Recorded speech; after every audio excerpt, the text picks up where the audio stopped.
Buenas, buenas. ¿Cómo va? Estoy poniendo el título a nuestro vivo sobre aprendizaje. Ahí está. ¿Qué necesitamos para aprender? Vamos a fijarlo. Ahí va. ¿Cómo va? ¿Cómo están? Y acá con mi lavanda, como todos los miércoles.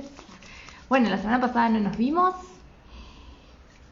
que estuve de vacaciones, que me tomé unos días, que no tuvimos vivo. Hoy volvemos, el lunes tuvimos también la reflexión de los lunes por correo.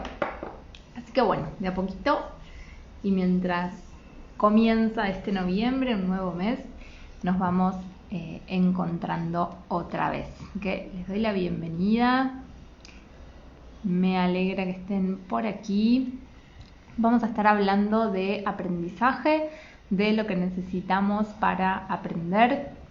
Vamos a ir trabajando en algunos... me puse un montón de lavanda.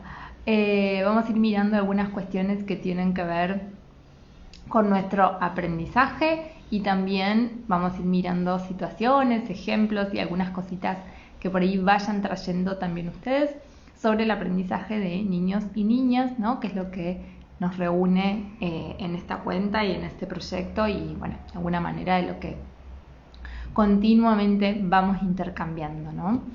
Tengo por acá, a ver, sí, tengo por acá las respuestas. Bueno, cuéntenme cómo están. No sé, cuéntenme algo, cuéntenme si se escucha bien, y ya vamos largando. Hola, hola, quienes llegan por ahí. Bien, bueno, yo ayer les voy a ir compartiendo algunas de sus respuestas, mientras ustedes me cuentan cómo están, de dónde me escuchan y demás. A ver, ¿qué teníamos por acá? Por ejemplo, bueno, hay una respuesta que me pareció importante, ¿sí? Yo ahora les voy a ir compartiendo como un listado de, no un listado, sino unos puntos que vamos a ir desarrollando juntas sobre estas cualidades o estas características que necesitamos para el aprendizaje, pero particularmente esta respuesta de tiempo y tranquilidad me pareció importante, ¿sí? Porque es algo que a veces nos olvidamos o no lo tenemos suficientemente en cuenta, ¿sí? Y creemos que con una vez basta, ¿no? O con un ratito. Y esto a veces puede pasar en el ámbito de casa, en el ámbito del hogar, y también en el jardín o en la escuela, ¿no? Donde nos olvidamos la importancia de repetir, de poder volver a encontrarnos con ese aprendizaje y con esa experiencia. A veces hasta incluso pasa mucho en educación que la repetición está como mal vista, ¿no? Si repito una actividad, si repito una experiencia, si repito mi planificación, ¿sí?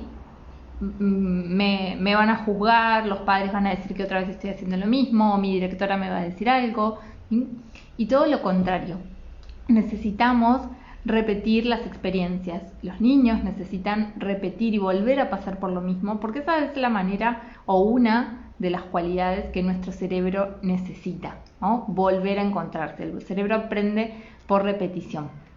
Entonces esto es importante tenerlo en cuenta. Con una vez que nos dedicamos a, no sé, a escribir, con una vez que nos dedicamos a tocar la guitarra, con una vez que me dedico a aprender un deporte nuevo, no basta, ¿sí? No lo voy a estar aprendiendo, no lo voy a estar perfeccionando. No, si cometí un error, no voy a tener una segunda instancia para corregir o reparar esto. Si ese día que tuve esa primera experiencia o ese primer aprendizaje no me sentía de lo mejor o no estaba con toda mi disponibilidad, no va a ser la experiencia suficiente o tan rica, ¿sí? Entonces, cuando hablamos de tiempo, no solo necesitamos tiempo para en el momento, ¿no? No es lo mismo si, por ejemplo, este vivo yo lo hago de 10, 15 minutos, ¿no? Que si lo hacemos de 45 a 1 hora, como en general solemos estar charlando. O no es lo mismo si, no sé, le damos 10, 15 minutos a un niño o un joven para resolver un problema matemático que si le damos más tiempo, ¿sí? Entonces, y a la vez la repetición. Entonces, el tiempo en el aquí y ahora, en la experiencia, ¿sí? En cuánto tiempo vamos a hacer esto, y el tiempo en encontrarnos varias veces o tener la posibilidad de volver a acceder varias veces a esa experiencia, ¿sí? Bien, ahora después vamos a volver sobre la tranquilidad y seguramente que esta cuestión del tiempo va a seguir apareciendo. Bien, les voy a ir compartiendo un poquito cómo yo estructuré las cualidades para este vivo, para estas necesidades del aprendizaje.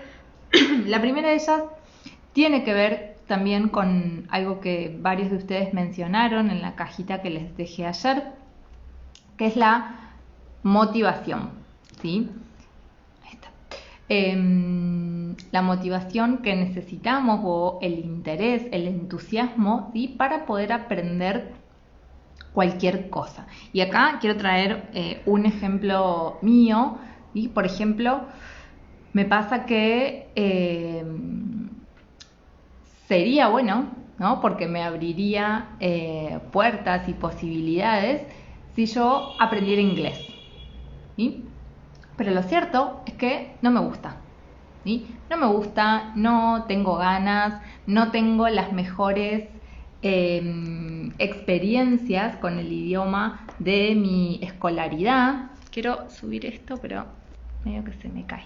Bien.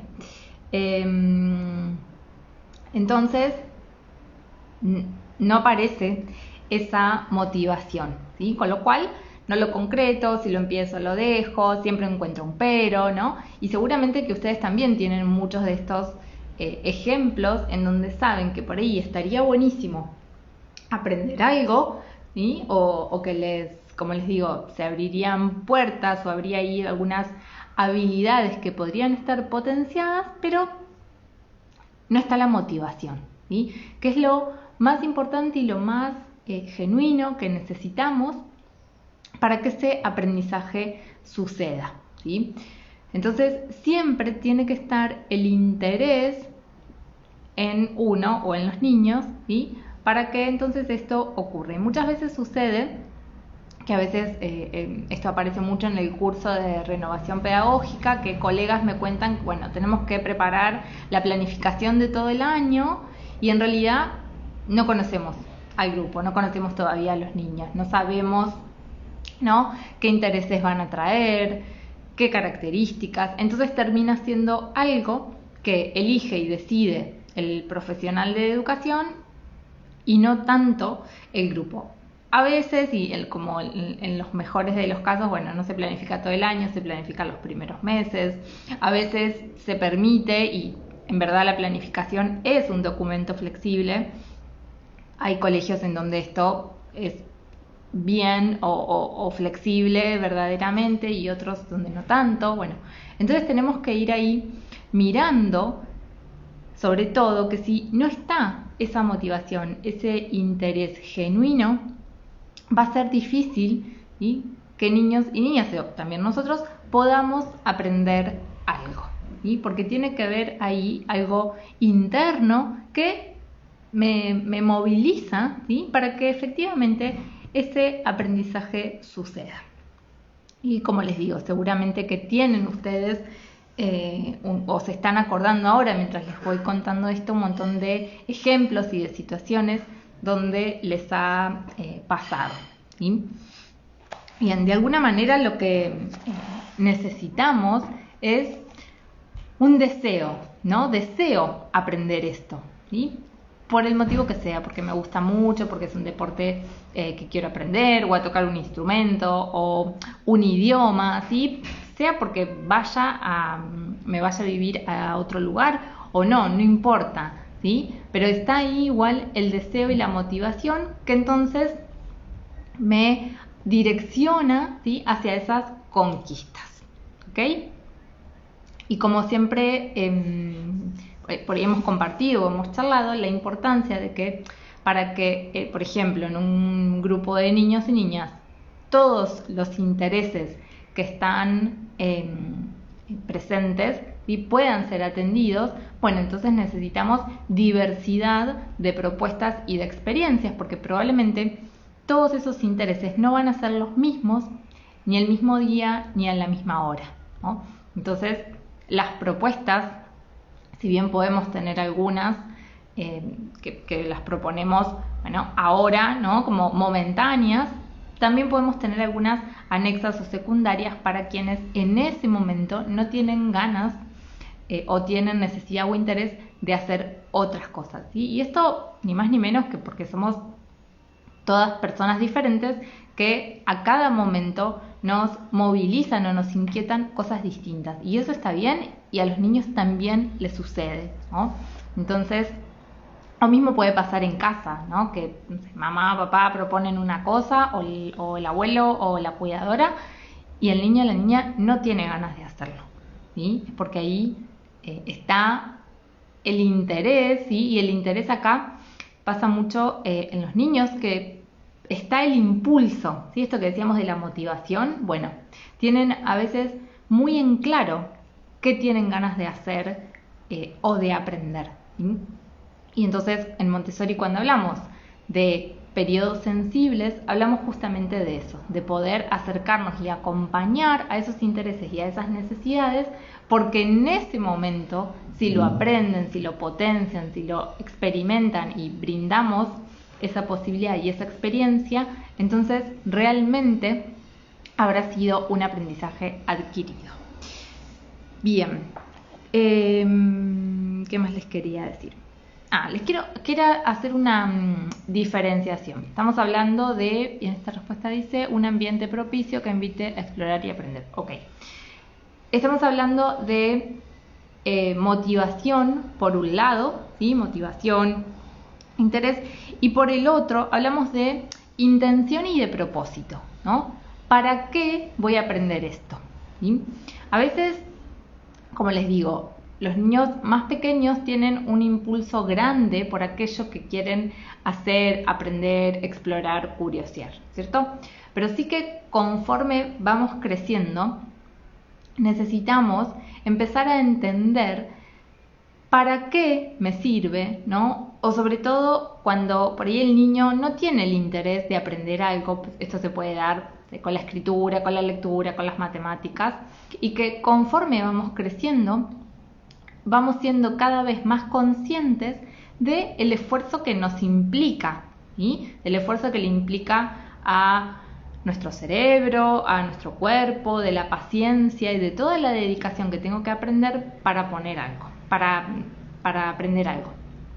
Entonces, cuando esto se empieza a dar, es importante empezar a contarles por qué eso es bueno, ¿no? O por qué eso le va a servir, para qué, ¿sí? Ese aprendizaje me va a ser útil. Vieron que yo muchas veces les hablo del sentido social, ¿sí? De la escritura, del sentido social de la lectura, que son habilidades que nos permiten, que nos abren puertas, en donde puedo leerme o leerle a alguien un cuento, en donde puedo escribir una carta, una nota, un poema, puedo hacer un regalo, puedo leer una información que me permita, no sé, encontrarme con alguien en una calle, saber dónde vive mi amiga, no sé, un número de teléfono, hacer una compra, bueno, infinidad de cosas que hacemos cotidianamente, y ese es el sentido y ese es el propósito de para qué, ¿no? Niños y niñas tienen que aprender a leer, a escribir o infinidad de cosas, ¿sí? Entonces, esto por qué se los queremos compartir. Para que no sea, y porque muchas veces parece, que lo tengo que aprender porque mamá, papá o la maestra lo dicen, ¿sí? Y no es por eso, ¿no? Es porque son oportunidades para ellos, porque los enriquecen y porque les van a permitir un montón de cosas en la vida, ¿sí? Entonces, hacia ahí es hacia donde queremos apuntar, que tengan el conocimiento y que puedan compartir, que puedan comprender, que puedan escucharnos y hablar sobre esas intenciones que tenemos con una experiencia de aprendizaje, ¿no? Cuando los queremos acompañar o cuando los invitamos, vamos a hacer esto, mirá, ¿qué tal si? O bueno, ¿por qué tengo que hacer esto? Y bueno, porque tu maestra lo dice. Bueno, a veces puede ser que no esté ese propósito, esa intención, ese para qué lo tengo que aprender, pero muchas otras seguro que sí, ¿no? Entonces, bueno, vamos a preguntarle a tu maestra para qué tenés que hacer o tenés que aprender esto, ¿no? Entonces, siempre tener presente que el aprendizaje, idealmente, ¿no? Queremos que tenga un propósito, una intención, ¿sí?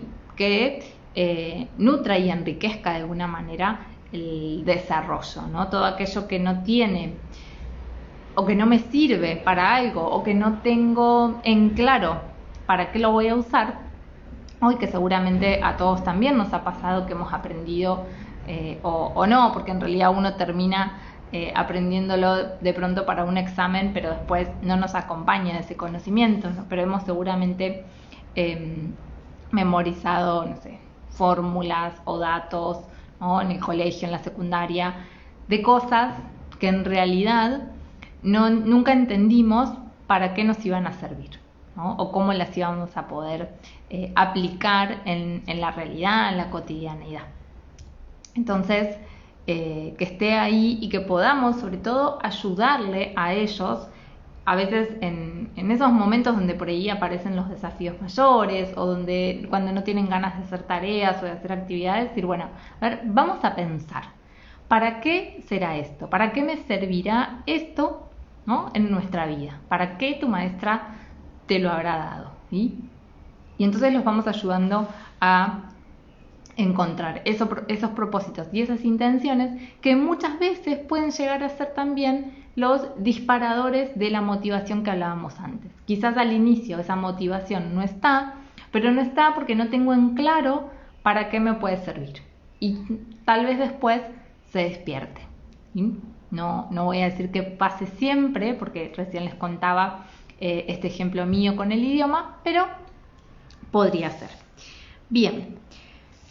El tercer punto tiene que ver con la confianza, que quería buscar acá. Bueno, hablaban un poquito del ambiente propicio, del amor y la paciencia, ¿no? La confianza que voy a necesitar en mí y también en ese otro que me está acompañando, ¿no? La confianza un poco de la mano con la seguridad. En aquel vivo que hablamos de autoestima, hablamos mucho de la importancia de la seguridad, ¿no? De que para aprender algo también necesito sentirme segura y confiada, ¿no? Segura y confiada de mi maestra, de esa persona que me está acompañando. Si, no sé, de pronto al inicio de año o cuando cambia la maestra, ¿no? Volver a confiar en esa persona que acabo de conocer, o que la familia confíe en ese lugar que el niño o la niña se está quedando y que va a empezar a pasar tiempo con otra persona, ¿cierto? Entonces, es también, digamos, a veces cuando hablamos de aprendizaje, sin querer lo reducimos solamente a la parte intelectual. Y está, justo lo hablaba, creo con alguien acá en Instagram hace unos días, sí, con una familia con la que estoy trabajando. De que muchas veces nos concentramos o la escuela se concentra solamente en la parte intelectual y en los aprendizajes académicos y nos olvidamos de toda esta parte, ¿no? De que también es importante y necesario este ambiente propicio, la calma, ¿no? El amor, la paciencia, el tiempo, como recién decíamos, ¿sí? Que no es meramente para que ese aprendizaje suceda y se asimilen los conocimientos, sino también para que la pasen bien, para que sea un disfrute, para que puedan ver ¿no? Y descubrir estos propósitos, estas intenciones, para que justamente aprender pueda ser un placer y un disfrute y no algo meramente estricto que lo tengo que aprender porque alguien lo dice.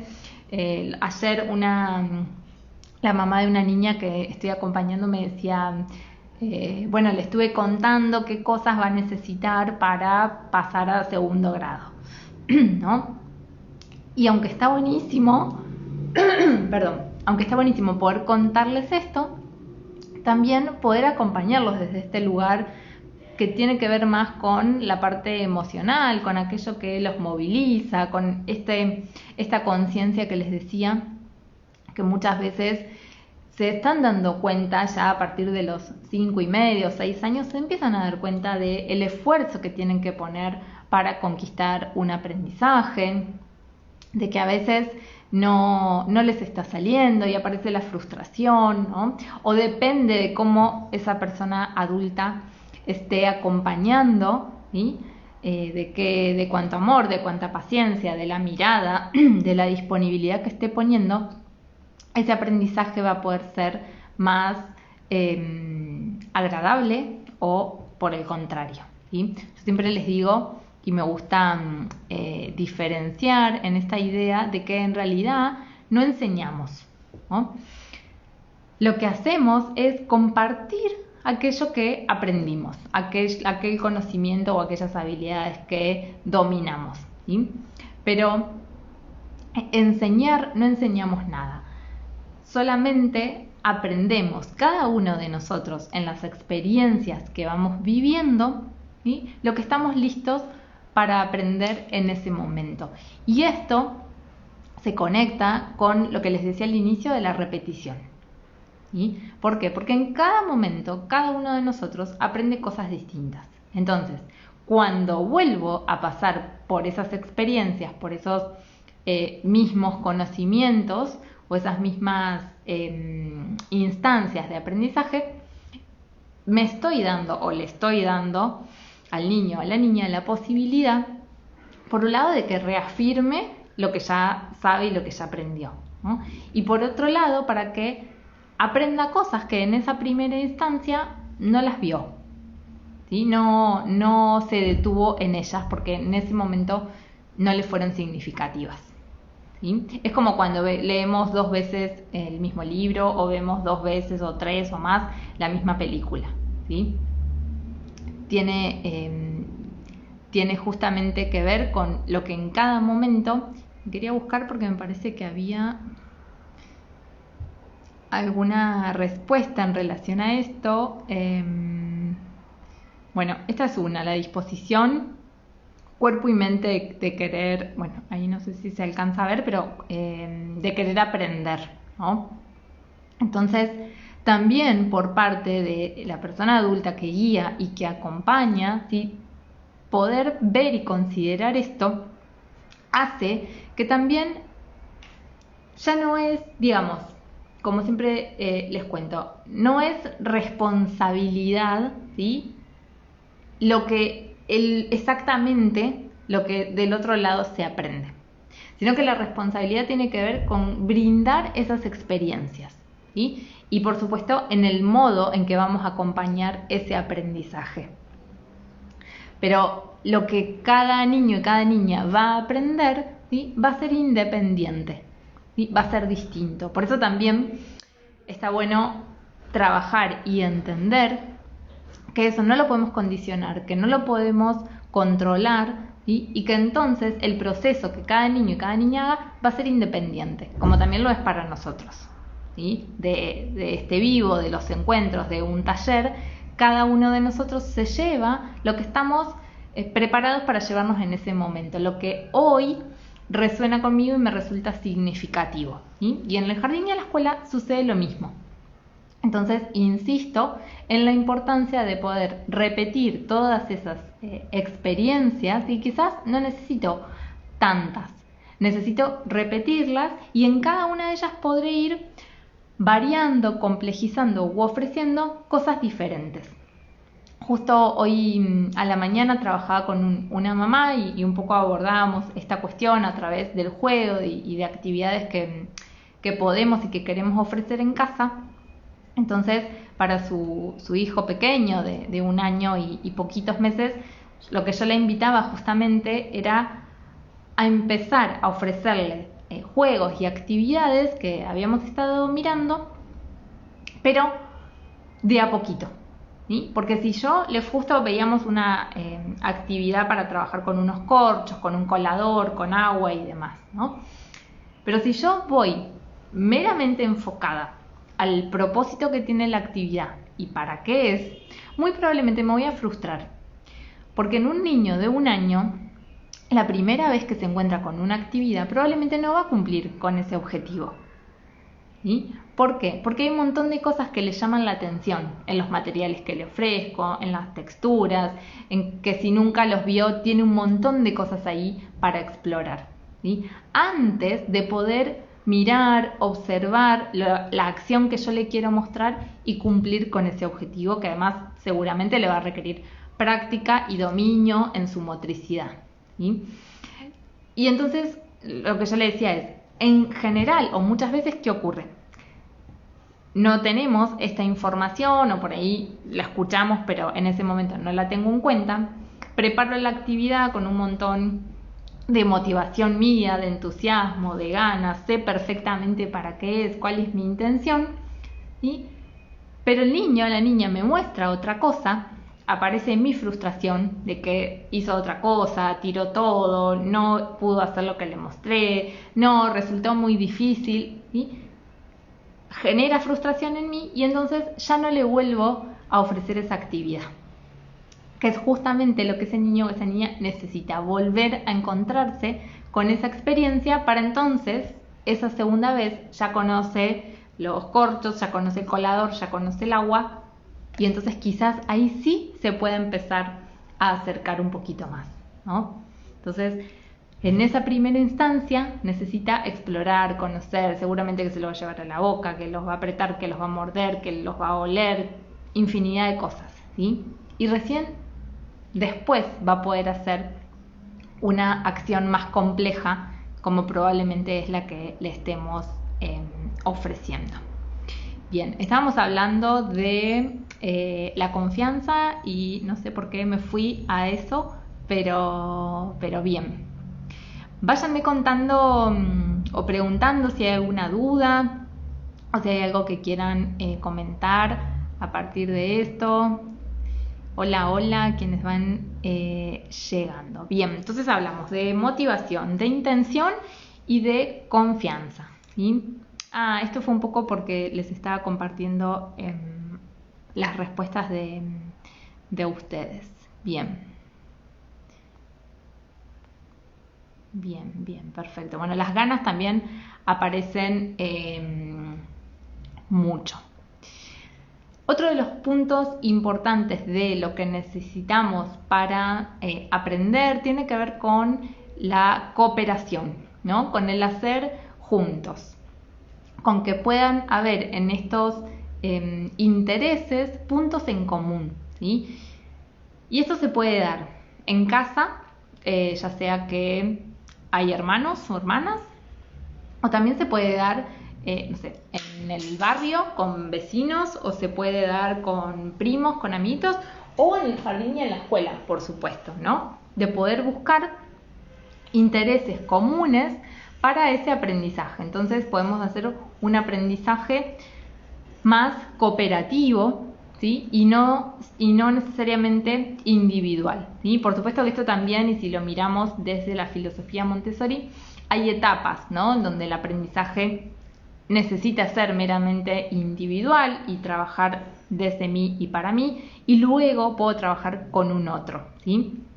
Pero vieron que yo muchas veces les hago esta distinción entre te ayudo o me ayudás y el hacerlo juntos, ¿no? Porque cuando hacemos juntos, ambos ponemos de nosotros lo que sabemos, lo que conocemos, lo que podemos para enriquecer esta experiencia, ¿sí? En cambio, cuando hablamos de la ayuda, si te estoy brindando una ayuda, ¿sí? Hay algo que estoy poniendo de mí que el otro no lo tiene. ¿Sí? En cambio, cuando le propongo, y esto también es importante, que alguien mencionaba la observación, ¿sí? Que por supuesto es una de, como siempre decimos, una de las herramientas más importantes, pero que nos corresponde a nosotros, ¿no? Adultos que acompañamos. Entonces, a lo que quiero apuntar es a que pueda ser un aprendizaje cooperativo, ¿sí? Donde a veces quizás más que cooperativo puede ser colaborativo, ¿sí? En donde el objetivo, el interés es de alguien, ¿no? Es de la otra persona, pero colaboro en un ratito de ese proceso o de ese proyecto o en algo puntual, ¿sí? Que puedo ofrecer o que se me solicita. Cuando es cooperativo, bueno, quizás que lo vamos a hacer juntos desde el inicio hasta el final, ¿sí? Y lo mismo sucede con los juegos, y que esto se ve a veces mucho, o quisiéramos que se vea mucho, por ejemplo en las clases de educación física, ¿no? Donde haya juegos más cooperativos que competitivos, ¿sí? Entonces van siendo cada una de estas características que van perfilando la idea de aprendizaje más idóneo, por lo menos con el que yo adhiero, con el que me gusta promover y con el que idealmente quisiéramos empezar a encontrar cada vez más en las escuelas, ¿no? Cuando digo escuelas hablo de jardín y hablo de escuela también, ¿sí? Pero entonces, como ir teniendo en cuenta estas características también nos permite, como les decía hace un ratito, no enfocarnos únicamente en el aprendizaje intelectual, en el aprendizaje académico, sino poder verlo un poco más grande y más global, ¿sí?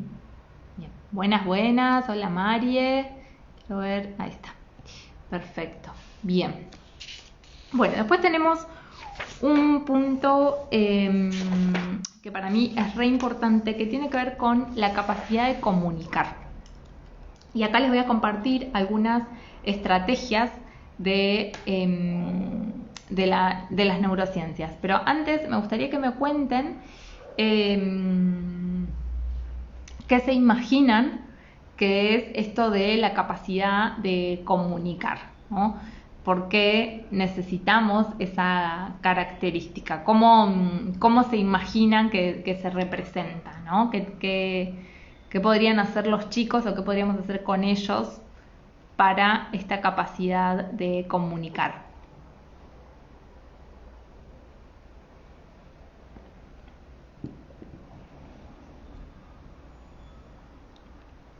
Están silenciosas hoy.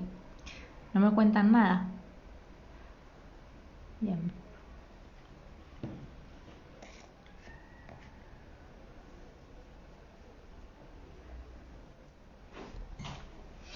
Les voy a dar ahí un momentito a ver si están escribiendo sobre esto, cómo promover, ¿no? En qué acciones, en qué propuestas podemos potenciar esta idea de la capacidad de comunicar, tanto nuestra como en niñas y niños. Bien. Mientras les cuento que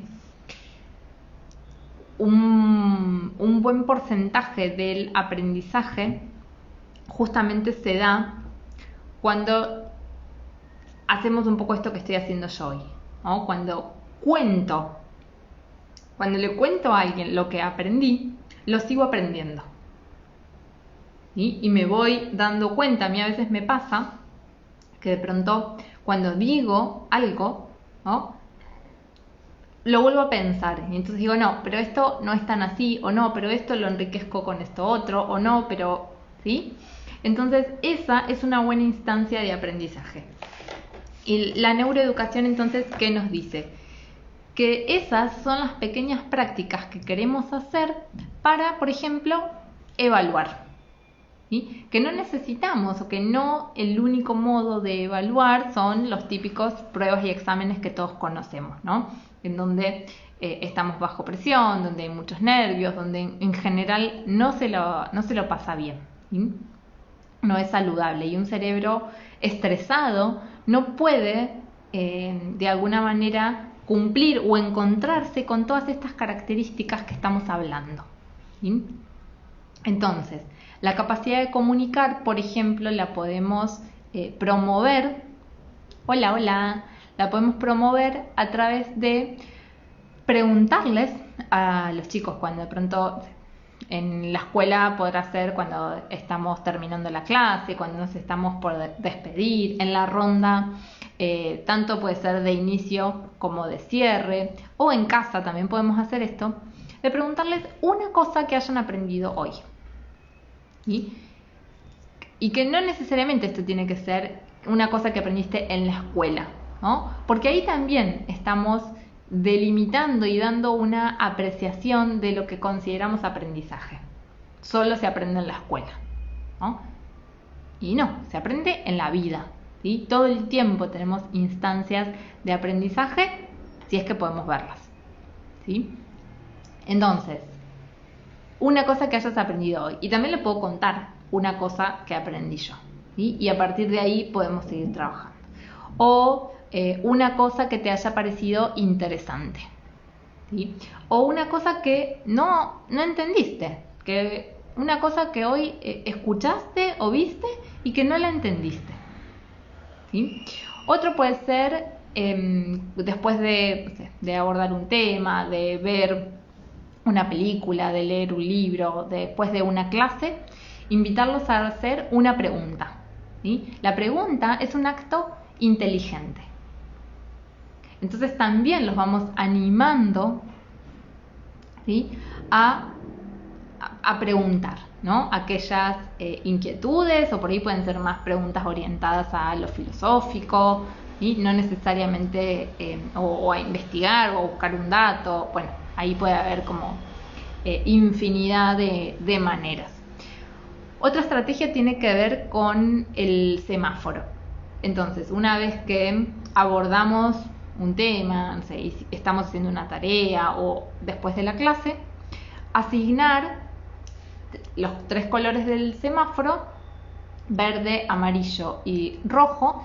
Entonces, el verde es para lo que entendí, aprendí, no tengo ninguna duda. Amarillo para lo que ahí necesito seguir indagando, leer, interiorizarme un poquito más. Y rojo para aquello que no quedó para nada claro y no entendí nada, ¿sí? Y también puede ser un ejercicio para nosotros, ¿no? O también puede ser para, no sé, lo podemos usar de pronto con niños, se me ocurre de 5, 6 años, 4 y medio, respecto de los límites y las pautas en casa, ¿no? Verde para aquellas que, bueno, están claras para todos y todos las respetamos. Amarillo para aquellas que a veces sí, a veces no. Y rojas para aquellas que evidentemente tenemos que volver a trabajar y conversar porque no las estamos pudiendo respetar, ¿sí? Entonces, justamente en esta capacidad comunicativa que hablábamos, el poder preguntarles o hasta incluso el poder hacerles ver que tenemos un problema, una situación para resolver y darles la palabra, ¿sí? También es una instancia de aprendizaje. O contar lo que aprendieron hoy, o si están, no sé, tienen que una prueba en el colegio. Bueno, a ver, contame lo que tenés que ir a contarle mañana a la maestra, lo que tenés que ir a hacer mañana en esa prueba, ¿sí? Entonces esa capacidad comunicativa es lo que les va dando y afianzando también la seguridad de, bueno, ¿ves? Mira todo lo que sabes. Si me lo puedes contar a mí, se lo puedes contar a tu maestra, ¿no? O si me lo puedes contar a mí, podés contarlo o expresarlo a tu compañero o a quien necesites, ¿no? Entonces, poder un poco apropiarse de alguna manera de esos saberes, de esos conocimientos, para entonces llevarlos a esa instancia de aprendizaje en donde puede ser más necesario, porque ya estamos hablando, como decíamos recién, en la escuela primaria, donde por ahí ya las exigencias son otras o son más que las que de pronto son en el jardín, ¿sí? Pero en esto que yo muchas veces les digo, no vamos a De pronto cuando nos preguntan algo, no sé, puedo ver la tele o puedo comer un chocolate. La primera vez respondo, la segunda vez respondo, a la tercera vez o cuarta yo le puedo preguntar, ¿te acordás que te dije recién? ¿Qué te respondí hace un ratito? ¿Sí? Y entonces chequeo si es que me escuchó, si es que lo pudo aprender. ¿Sí? Porque si yo repito, nunca me detengo y nunca reparamos en a ver qué es lo que el otro comprendió. ¿Sí? Y entonces no estamos ahí generando tampoco aprendizaje autónomo. ¿Sí? Entonces, a ver, ¿qué te contesté recién? ¿Qué te dije? Esto. Bueno, no cambió mi respuesta. Sigue siendo esa. Y va a seguir siendo esa. ¿Sí? Entonces, digamos, en esto que les decía, de que no aprendemos solamente en la escuela, sino que aprendemos en la vida, estas estrategias también nos sirven para las cuestiones que tienen que ver en casa, de pronto con los límites. ¿Sí? Y bueno, cuéntenme por ahí si hay alguna pregunta o algo que quieran compartir.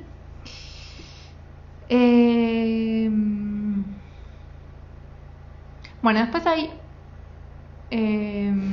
sí, ya después las otras respuestas y mensajes se repetían. Sí teníamos un mensaje que tiene que ver con con el clima emocional, ¿no? Con esa atmósfera que se genera y que de alguna manera engloba todo esto que estuvimos conversando, ¿sí?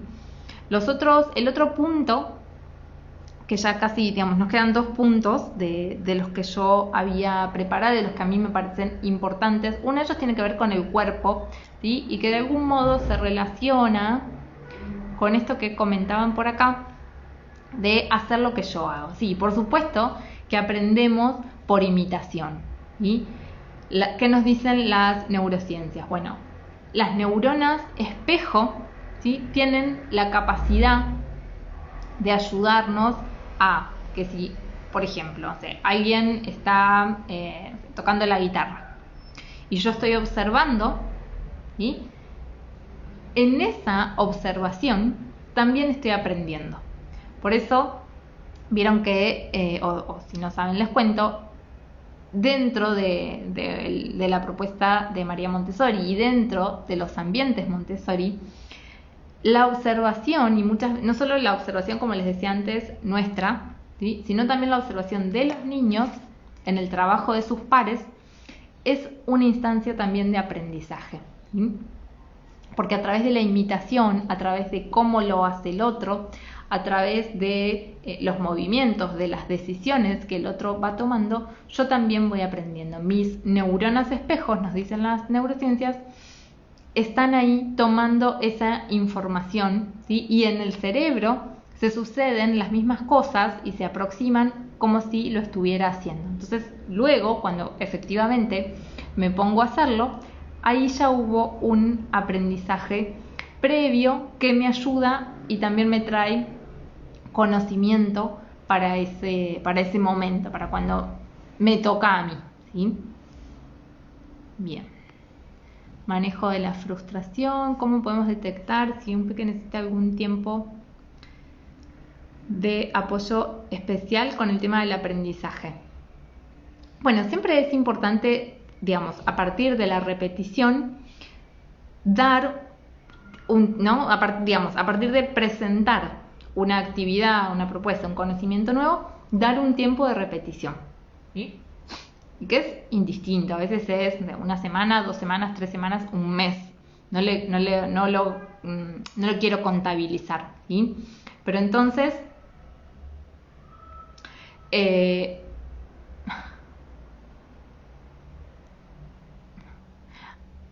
algún tipo de apoyo especial. Bueno, sí, tiempo o una asistencia, sí, vamos a llamarlo así, alguna asistencia, alguna apoyatura para el aprendizaje. Y sí, un poco me puedo ir guiando por lo que se supone, y esto lo digo entre comillas, que para tales edades, bueno, tenemos que poder dominar, saber o hacer determinadas cosas, ¿sí? Según el desarrollo natural o esperable. Entonces ahí puedo ir mirando, siempre, digamos, no es lineal, no es que a los 2 años todos hablamos y dejamos los pañales. A veces sí, a veces no. ¿Sí? Entonces, dentro de esos parámetros de lo que se llaman pautas evolutivas o el desarrollo evolutivo, puedo ir mirando, ¿sí?, si algunas cosas sí y otras no, cómo se fueron dando las conquistas, por ejemplo, la adquisición de la marcha, el lenguaje, el control de esfínter, el habla, ¿sí? Entonces ahí voy generando algún patrón. Quizás, no sé, la adquisición del lenguaje llevó más tiempo, pero la marcha no. A veces tienen que ver estas asistencias o estos apoyos para el aprendizaje en algún área del desarrollo. Quizás puede ser en la motricidad, quizás puede ser en el lenguaje, quizás puede ser en las habilidades sociales. A veces no es para todo, a veces es en un aspecto. Lo importante siempre es observar y todo aquello que nos llame la atención, consultarlo, ¿sí? Con un pediatra o con profesionales, ya sea de la salud o de la educación. Más que nada porque si como mamá, como papá me llama la atención, bueno, entonces seguramente ahí hay algo al menos para mirar o hay alguna información que desconozco y estoy necesitando, ¿sí? Pero lo ideal y lo que yo siempre sugiero es no quedarnos con dudas. Entonces, en principio quizás puedo consultar al pediatra o a la pediatra que ya lo conoce. Si va al jardín, lo puedo conversar con la maestra, ¿no? Que son personas con las que también hay cierta interacción. Pero si aún así no me quedo tranquila y siento que hay algo ahí que no está tan bien o que me hace ruido o que no sé, siempre es mejor consultar y tener información antes que quedarnos con la duda. Bien. El manejo de la frustración a la hora de aprender. Bueno, tiene que ver también con los niveles de exigencia, con los niveles de expectativa y, como les decía, con la posibilidad de repetir, ¿sí? Y también mirar qué me pasa a mí como adulta que acompaño con esa frustración, si realmente es el niño o es mía. Y si se está frustrando, bueno, ¿qué está pasando con esa propuesta? Está de pronto muy avanzada para las posibilidades que ese niño o esa niña tiene en ese momento. Le podemos brindar un tiempo, ¿no?, de hacerlo juntos, de mostrarle cómo se hace o cómo puede tener éxito, ¿no?, con eso que está intentando hacer. Y también a través de nuestra experiencia, ¿no? Contarle y mostrarle que hay cosas que no nos salen tampoco siempre, que a veces tenemos que practicarlas mucho o quizás lo mismo que está intentando aprender o algo parecido, cuánto nos llevó a nosotros o a nosotras aprenderlo, ¿sí? Y trabajar mucho desde la experiencia y por sobre todo en esos momentos en que aparece la frustración, bueno, llevarle calma, invitarlo a decir, bueno, mira, vamos a dejar esto ahora, vamos a respirar, vamos a tomar agua, vamos a salir un ratito, como desconectar para después volver a encontrarme con eso, ¿no? Y también, depende de la edad, invitarlos a pensar en posibles soluciones. Bueno, a ver, ¿qué es lo que no te está saliendo? Entonces, veo e identifico el problema. Esto, bueno. ¿Qué es lo que ya intentaste? Esto, bueno. ¿Y qué otra cosa podríamos hacer entonces? ¿Sí? Y ahí le puedo compartir alguna idea que a mí se me ocurre, ¿sí? No es que únicamente tengan que venir de él o de ella, ¿no? Entonces, mira, se me ocurre, y si intentamos esto, y si probamos así, y si lo hacemos juntos, ¿sí? Entonces, vamos acompañando, ¿sí?, a transitar esa frustración, que no quiere decir que va a desaparecer, ¿no? Todo el tiempo o muchas veces tenemos frustraciones, a todos nos pasa, ¿sí? Porque bueno, la vida y las experiencias son instancias de aprendizaje. Cuando aprendo y tengo éxito, estamos todos contentos, y cuando no, nos aparece la frustración. A veces más, a veces menos, de acuerdo a la experiencia, de acuerdo a cuánta motivación, a cuánto interés, a qué intención tengo yo con eso, ¿sí? Entonces es ir regulándolo y por sobre todo saber que, bueno, posiblemente siempre va a estar presente. Bien, bueno, y las dos últimas cualidades o características en la necesidad del aprendizaje tienen que ver con el cuerpo, ¿sí? Que para eso les quería recomendar este libro de Delfina Varela, que tiene un montón de experiencias, transformar la educación creativamente, ¿sí? Son experiencias, algunas sí son de pronto grupales, y eso es lo interesante, pero también hay un montón de otras cosas que podemos hacer en casa. Y bueno, casualmente esta frase, creo que para aprender necesitamos nuestro cuerpo, la plantea un niño de 9 años, ¿sí? Y de alguna manera es aprender, ¿no? Y saber que no solamente el aprendizaje llega, ¿no? O que para que nuestro aprendizaje llegue de alguna manera al cerebro, ¿sí? Que de alguna forma así lo ilustramos, ¿no? En esto de los aprendizajes intelectuales o académicos, también tiene que pasar a través de nuestro cuerpo. Y más aún, y esto es sumamente importante, en los primeros años y hasta los 5 o 6 años, ¿no? Esto que hablamos y que yo siempre insisto en el pensamiento concreto y el pensamiento abstracto que se empieza a despertar a partir de los 5 o 6 años. Y que si no hubo experiencias concretas con material manipulativo, que es la última característica, la última necesidad que les quería compartir del aprendizaje, si eso no estuvo presente, ese pensamiento abstracto va a ser más difícil aún, ¿sí? ¿Por qué? Porque entre los 0 y los 5 o 6 años, todo lo que no podemos ver y tocar es casi como si no existiera, ¿sí? Entonces es muy difícil que después se pueda crear y potenciar el pensamiento abstracto porque no tiene desde dónde sostenerse, ¿sí? Porque no hubo bases sólidas en material manipulativo, en material concreto, que aquí entra toda la batería de material que María Montessori desarrolló y también otros materiales de distintos pedagogos y material que uno mismo puede crear en casa o en la escuela, ¿sí? No estamos hablando únicamente del material Montessori, pero sí que nos trae muchísimo conocimiento y que facilita, ¿no? Y promueve un montón de experiencias. Entonces, cuando solamente aprendemos a través de lo que alguien nos lee, de lo que leemos en un libro, de lo que escuchamos, ¿sí? Son todas ideas que tenemos que ir imaginando y creando y nociones abstractas, ¿sí? Que si no tienen en lo concreto bases en las cuales afianzarse, en las cuales el pensamiento se pueda asimilar y asentar y decir, bueno, efectivamente esto es un libro, efectivamente este es mi cuerpo y este es mi codo, efectivamente esto es el agua y solo veo una lámina del agua, ¿sí? Ese pensamiento abstracto que esperaríamos a partir de los 6 años no va a estar tan enriquecido y tan fortalecido, y eso lo podemos ver mucho en las matemáticas, en las ciencias, ¿sí? Porque no estuvo toda la base concreta y manipulativa que se necesita antes de los 6 años, ¿sí? Bien.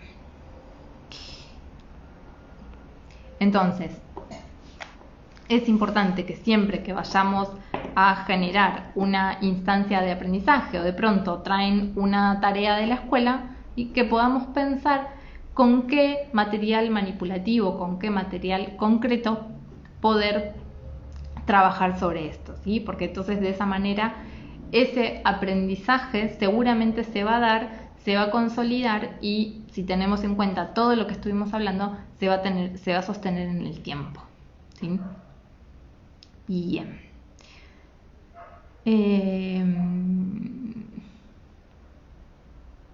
Bien. Y de ahí un poco, y ya para ir cerrando, que ya casi estamos sobre la hora, la intención que tiene el próximo taller y el último de este año que vamos a tener, que es el de objetos lúdicos y materiales manipulativos, ¿sí?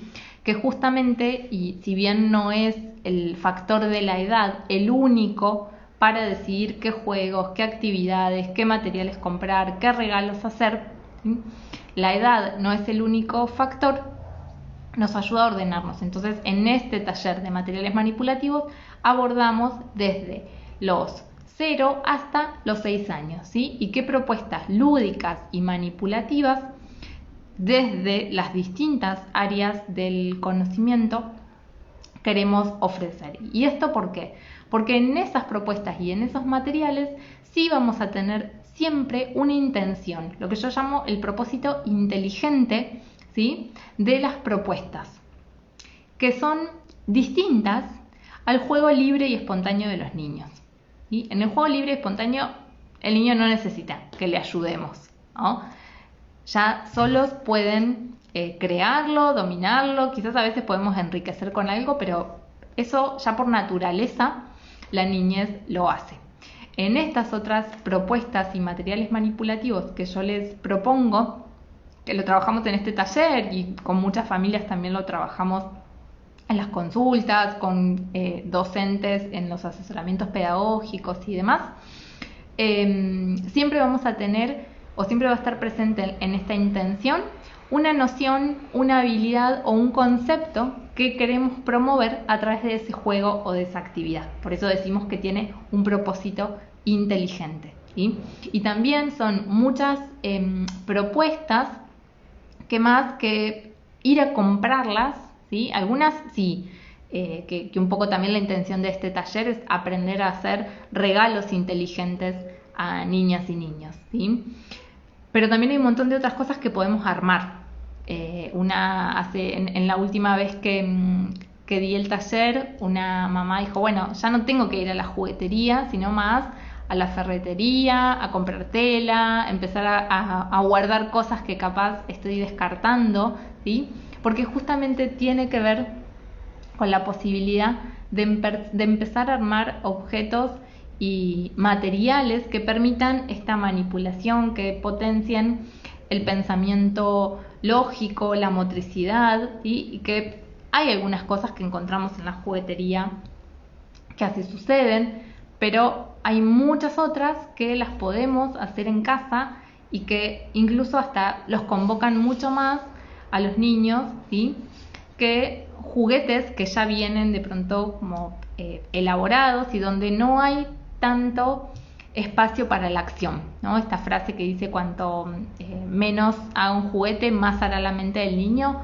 Bueno, esa es la idea y esa es la intención, ¿sí? Y sobre todo porque lo podemos ir variando y complejizando, ¿sí? Si lo armé yo, si conozco esa intención, si conozco para qué sirve, qué quiero ir a mirar, ¿no? Cuando esto esté en marcha y ejercitándose. Entonces nos permite de pronto mucho más de lo que nos puede llegar a permitir un juego o un juguete que ya viene predeterminado, vamos a decir, ¿sí?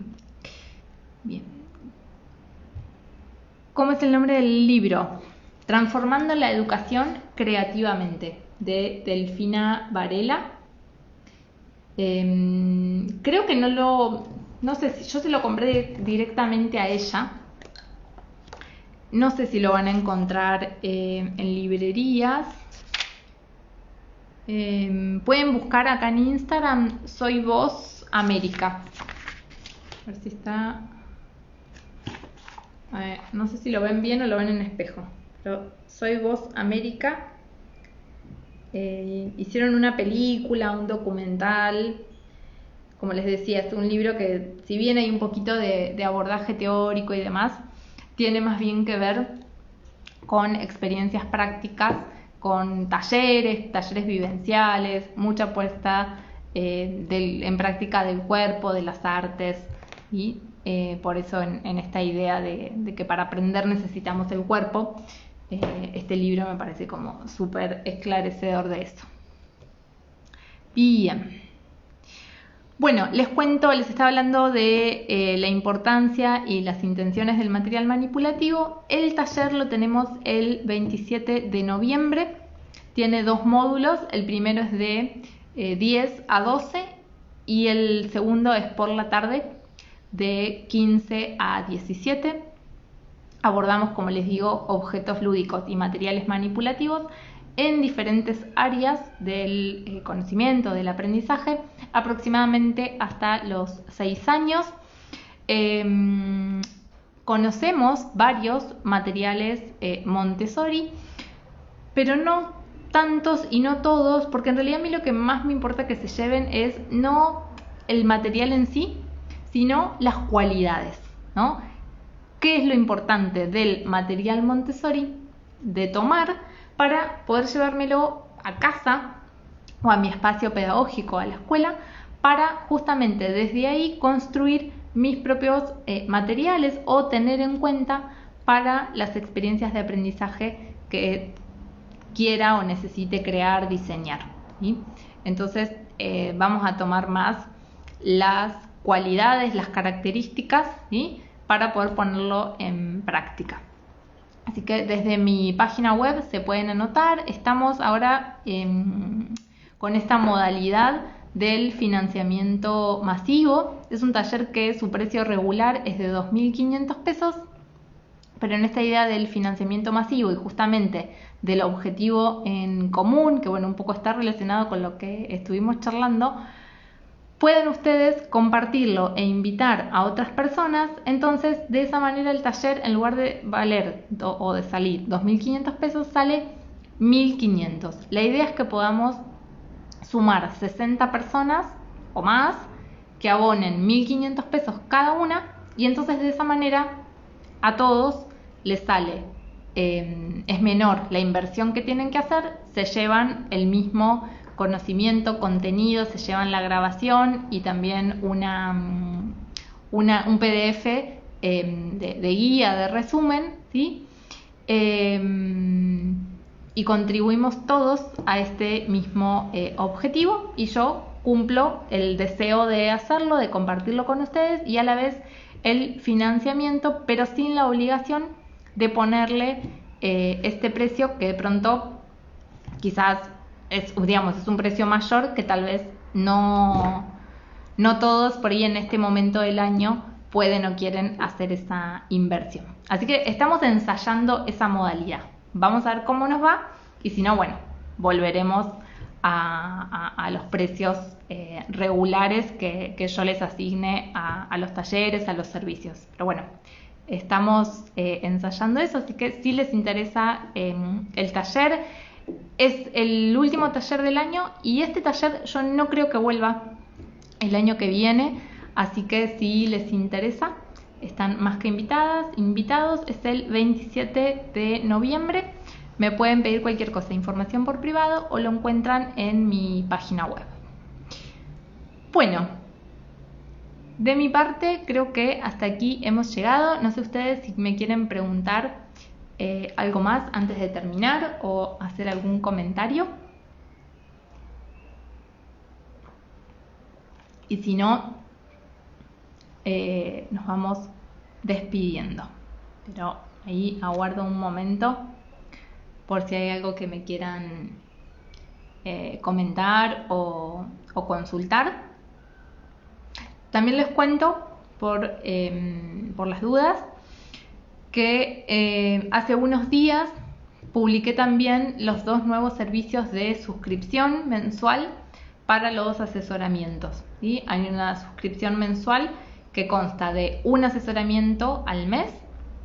Esto es tanto para familias como para profesionales, entre otros beneficios, ¿no? O sea, la suscripción es el propósito central que tiene es el asesoramiento de un encuentro al mes durante 1 hora y media, y también hay otros beneficios que acompañan. Y la otra modalidad tiene que ver con 2 encuentros al mes y también los otros beneficios.